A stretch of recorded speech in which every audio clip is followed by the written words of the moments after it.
Doctor Vasudev शरण अग्रवाल जी ने सुना सेब की कथा बहुत ही रोचक ढंग से प्रस्तुत की है।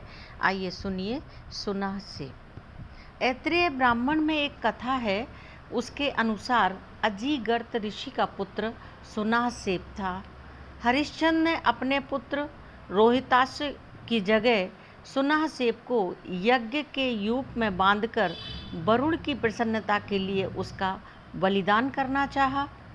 सुना सेब को अवश्य होने वाली मृत्यु सामने नाचती दिखाई पड़ी। आत्मरक्षा का कोई उपाय उसे समझ में नहीं आया। तब वह अनन्य भाव से सत्य व्रतों का स्मरण करके वरुण की शरण में गया और प्रार्थना करने लगा। उसकी स्तुति से वरुण भगवान प्रसन्न हुए और मृत्यु की क्षुद्रता से ऊपर उठे हुए सुना सेब के समस्त आध्यात्मिक बंधन एक एक करके छूट गए। वह अमृत पुत्र बनकर दिव्य प्राण के साथ तन्मय हो गया। अब ये सुना सेब कौन है? यह सुना सेब वरुण के पाशों में जकड़ा हुआ है। स्व नाम प्राण का है। प्राण की सत्ता से ही अनुरूप में गर्भित प्राण संवर्धित होकर जन्म लेता है। यदि प्राण की कृपा ना हो तो मात्र कुक्षी में बना हुआ हिरण्यगर्भ पिंड अणुमात्र भी नहीं बढ़ सकता। वृक्ष, वनस्पति, पशु, मनुष्य सब प्राण के आश्रयी हैं। उस श्वास संज्ञक प्राण का शेप या लिंग यह देहधारी जीव है। वैसे तो प्राण सर्वत्र व्यापक है, परंतु वह जिस बिंदु या कूट सेंटर पॉइंट पर व्यक्त होता है वही उस महाप्राण का एक संकेत चिन्ह या लिंग है, सिंबल है। देश और काल जिस बिंदु पर मिलते हैं वहीं शरीर का जन्म होता है। जन्म के साथ प्रत्येक प्राणी सृष्टि के नियमों में बंध जाता है। ये ही वरुण के उत्तम, मध्यम, अधम पाश हैं। सुना सेब के समान प्रत्येक मनुष्य 3 गुणों के बंधन में बंधा हुआ है। हमारा जीवन एक यज्ञ है। पुरुषो भाव यज्ञः। इस जीवन का जो मेरुदंड वही यज्ञ का यूप है। हम सुदृढ़ बंधनों से इस यूप के साथ बंधे हुए हैं और त्रिकाल में भी नियमों का द्रोह करके उससे भागकर नहीं बच सकते। कहा गया है पुनरपि जननम पुनरपि मरणम पुनरपि जननी जठरे शयनम। जन्म मरण का यह महाबली चक्र निरंतर घूम रहा है।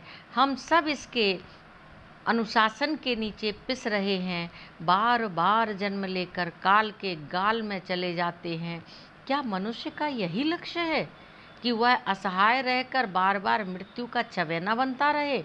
नहीं, यह तो मानवीय पौरुष की कुत्सित पराजय है। मनुष्य का वीरत्व इस बात में है कि वह अनृत से सत्य को प्राप्त करे, तम से ज्योति तक पहुँचे और मर्त्य से अमृत बने, मनुष्य से देव बने।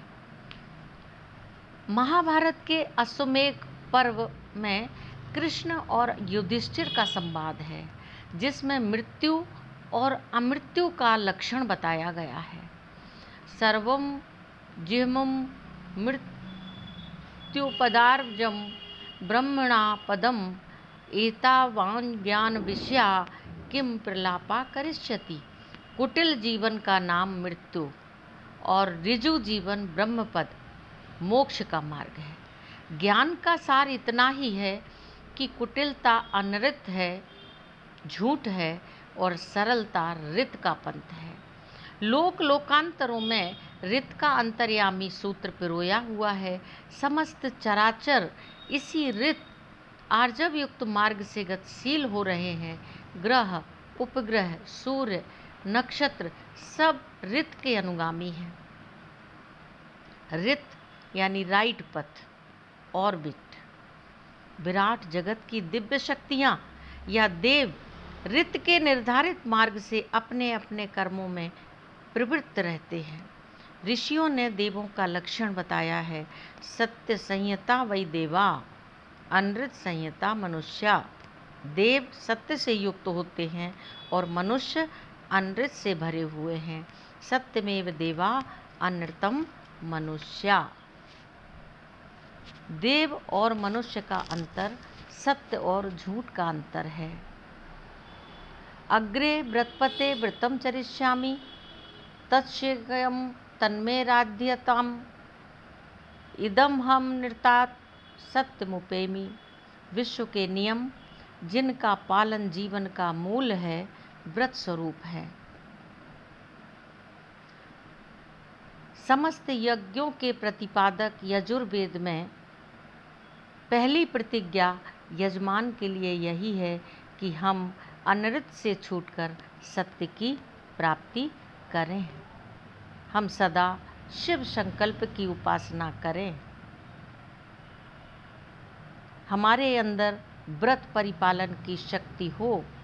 व्रतों पर आरूढ़ रहने का वीर ही जीवन का मूल्य है। जीवन में व्रतों का आराधन ही सच्ची धीरता है। हमारे व्रतों का पालन सफलीभूत हो। यज्ञ में ग्रहण की हुई दीक्षा या संकल्प के द्वारा हम अनृत से सत्य को प्राप्त हों। अनृत ही वक्रता है। यहाँ कुटिलता है, जहाँ कुटिलता है वहीं वरुण के उग्रपाश अपना घेरा डालकर हमें जकड़ लेते हैं। अनृते खलु वै क्रियमाणे वरुणो गृह्णति। तैत्तिरीय ब्राह्मण में ये कहा गया है। जहाँ क्षुद्रता और संकीर्णता का साम्राज्य है, वहाँ विराट जीवन की ओर से मनुष्य परांगमुख रहता है। जहाँ अंधकार, पाप, मलयुक्त वृत्तियों का निवास है, वहाँ से इंद्र का साम्राज्य हट जाता है। उसके स्थान पर वरुण के पाशों का बंधन हमें दबोच लेता है।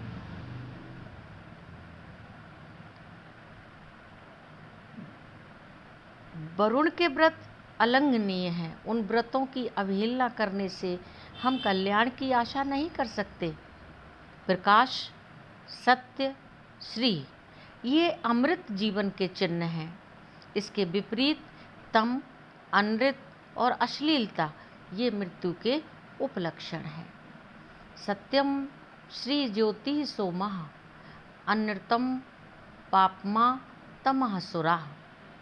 इसी द्वंद्व का नाम देव और असुर, सोम और सुरा है। एक अर्ची मार्ग है, दूसरा धूर्म मार्ग है। धूम मार्ग कृष्ण, तम और पाप से भरा है, मृत्यु और विनाश के फल हैं। वहाँ मृत्यु के देवता निर्ऋति का साम्राज्य रहता है। जहाँ पाप है वहाँ मृत्यु है, वही बंधन है। ऐसे व्यक्ति अमर जीवन की अभिलाषा कैसे कर सकते हैं? जीवन की सबसे बड़ी चतुराई यही है कि मनुष्य ज्योति और तम को अलग अलग पहचान कर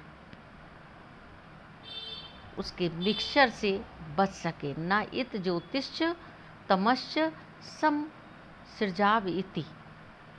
हमारे मानव जीवन के लिए जिसका अजस्र संबंध ज्योति के साथ है, सर्वोत्तम यही अभिलाषा हो सकती है कि असतो माँ सद्गमय तमसो माँ ज्योतिर्गमय मृत्योर्मा अमृतम गमय। असत से सत की ओर, तम से ज्योति की ओर, मृत्यु से अमृत की ओर हम सब अग्रसर हों। अमृत या प्रकाश का मार्ग विशाल है, अंधकार का मार्ग उतना ही संकीर्ण है। इसीलिए अमृत मार्ग को ऋषियों ने उरु पंथ कहा है। अमृत पद या ब्रह्म पद एक है और मृत्यु के पद अनेक हैं। इस तरह से सुनाहशेप कहता है, अदुत्तमम वरुण पाशम अस्मत् अवाधमम वि मध्यमम श्रथाय अथा वैमादित्य वृते तवा नागसो अदितये श्याम। ये ऋग्वेद में है सूक्त श्लोक। हे वरुण, हमारे उत्तम, मध्यम, अधम बंधनों को दूर करो। हे अदिति के पुत्र आदित्य, हम अनागस अर्थात निष्कल्मष पापों से रहित होकर तुम्हारे व्रतों में स्थित हूँ। हम अदिति स्थिति या मोक्ष पद को प्राप्त करें। सात्विक, राजस, तामस ये उत्तम, मध्यम, अधम बंधन हैं। इन्हीं के सहस्त्रों तंतु हमारे चारों ओर लिपटे हुए हैं।